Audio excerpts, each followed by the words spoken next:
Hi everyone, my name is Hannah. I am the face behind Pages and Pearls. I'm a knitter based in London, and usually I do podcast episodes, but today I wanted to talk about 5 cardigans, textured cardigans to be precise.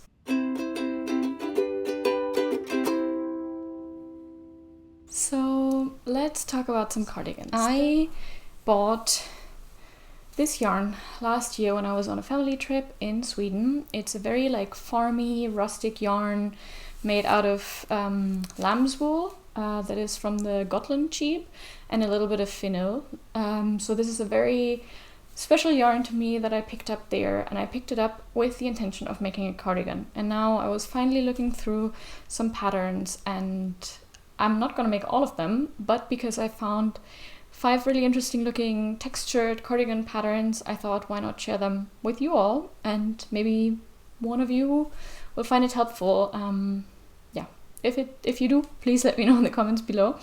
I wanted to look for textured patterns specifically because I feel like this yarn, I'm gonna hold it a bit closer, is pretty, it's like a natural color and 2-ply and a little bit rustic. So I feel like the look of a simple stockinette cardigan doesn't really suit this one so much.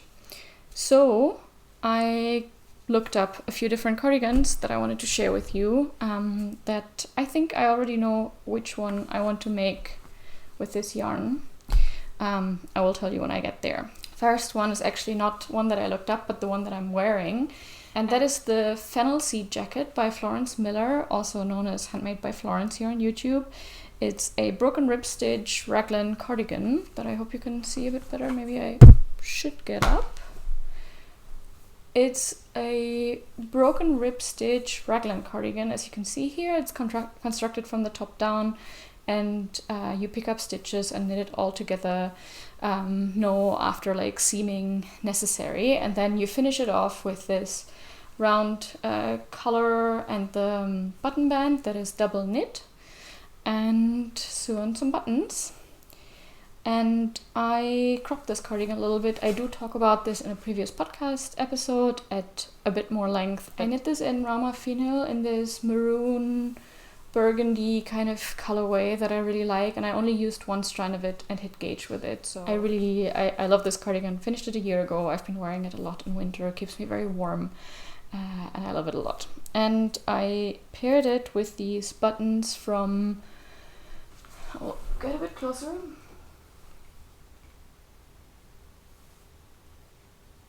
I paired it with these buttons from Pigeon Wishes, that they have very, very nice patterned buttons that I find work very, very well with this cardigan. So one thing about cardigans for me is that since you have to do a lot of back and forth knitting anyways, you never get to knitting in the round, except for the sleeves maybe. I'm always like, why not make it a stitch pattern? If instead of purling back an entire row, I might as well do knits and purls or some other kind of thing to reach a more textured stitch. Next up is the Nordlig Cardigan by Fiber Tales. This one is a brioche stitch cardigan that to me has a very interesting construction, because if you look at the back, you see that it looks almost like the seam is kind of running down the top of the back, so that you knit outwards for the sleeves and then add the rest of the body. At least that's what my impression is based on when I look at photos of the pattern.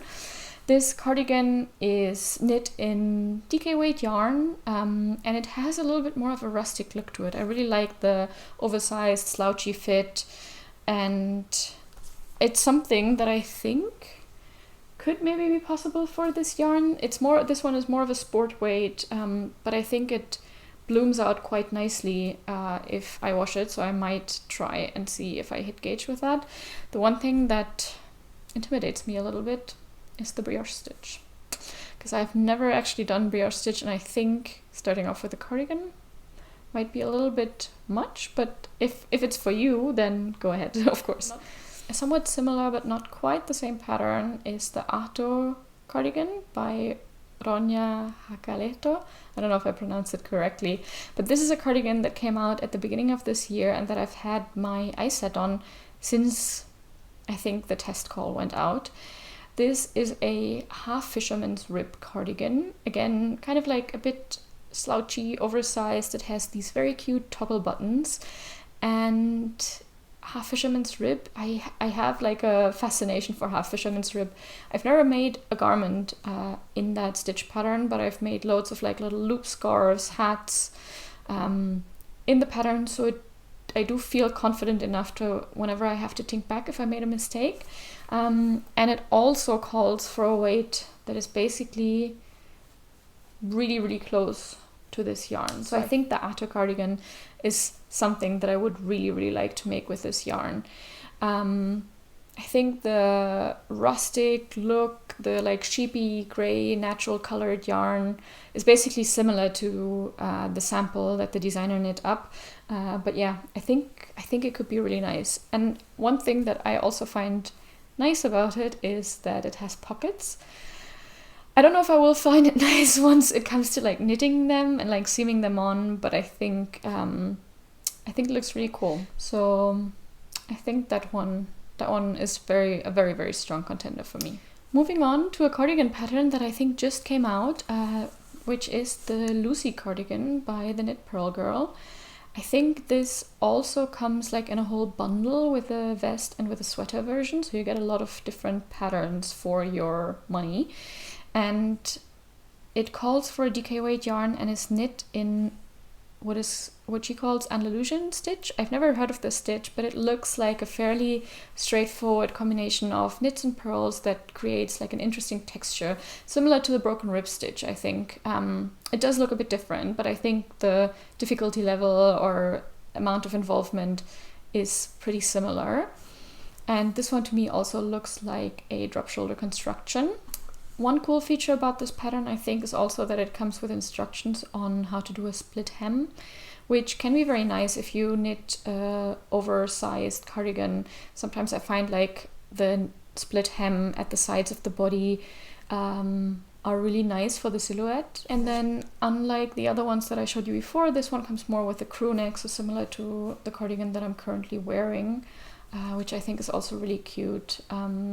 Especially if you kind of like half button it up, or yeah, I just really like the form of a crew neck. The Lucy cardigan and sweater both actually call for a DK weight yarn. I think that's probably pretty common across almost all of the cardigans I'm talking about today. For me personally, maybe the Lucy cardigan is a little bit too close to this cardigan that I already made in terms of the visual aspect of it and also in the way you knit it, which is something my reasoning for not wanting to use this yarn for it, but I think it is a very, very cool cardigan, and I do love the fact that you get several more instructions for it, so if you want to make a sweater or a vest, you can just do that as well.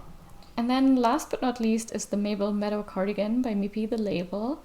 This one is a cardigan that I didn't have on my radar until Marlene from Marlene Knits was wearing it at New York State Sheep and Wool, and I really fell in love with the pattern. This is a cardigan, also comes with a vest option with a lace stitch pattern and a few cables. It's also a drop shoulder construction with a round collar, and I think it has like a little I-cord band at the bottom if you want to cinch in the waist, but you can also omit that as far as I know. And it calls for an Aran weight, but I have seen different options already. I think Marlene knit hers actually in a sport weight yarn that bloomed a bit nicely, so I think it's not, I think you can play around a little bit with it as long as you hit gauge. I really, really like the look of this cardigan. I do think I want to make it in the future, but I'm not sure if this yarn is maybe too rustic looking for it, and I want something lighter, more colorful, maybe like a soft sagey green, some kind of light blue. I think that cardigan is calling more like spring for me, and not like rustic winter. But I do really like the look of it, and I think it can be a really fun knit to have these lace motifs embedded in some simple cables. Okay, that was a short but sweet one, but these are basically the 5 cardigans that I wanted to talk about. I know there are tons of other textured cardigans out there. Also two very obvious, I think for me obvious at least, because I keep thinking about them, Petite knit patterns, which are the Dagmar jacket and the Esther jacket, Dagmar cardigan, I'm not sure. Dagmar and Esther are the two names, and these two also look really, really fun. The Esther has this like diamond shaped kind of pattern on it. The Dagmar jacket is just a really squishy, nice looking cable cardigan. Again, both of them are on my list as well, but I thought I also wanted to kind of highlight and amplify designers that are not Petite knit. I love Petite knit, just no hate here. Just always like talking about other patterns as well, and trying out other patterns and getting to know new designers. And yeah, sometimes I find these videos help in discovering new patterns. That's all from me today, actually. I hope I will show up here at some point soon so that I can show you the finished product, or like whatever product I end up making with this yarn. I obviously have more than these 200 gram. If you actually want to look up the proper yarn, this is, I don't speak Swedish, but the brand is Ahto Sauce, and the color is number 5, like natural color. Yeah, I'm excited to knit with a completely new to me like yarn, fiber, content and everything. And I'm excited to have a new cardigan in my wardrobe at some point soon, hopefully. Please let me know if any of this was helpful for you, or if you have a specific cardigan, textured or otherwise, on your radar, or one that you really, really like.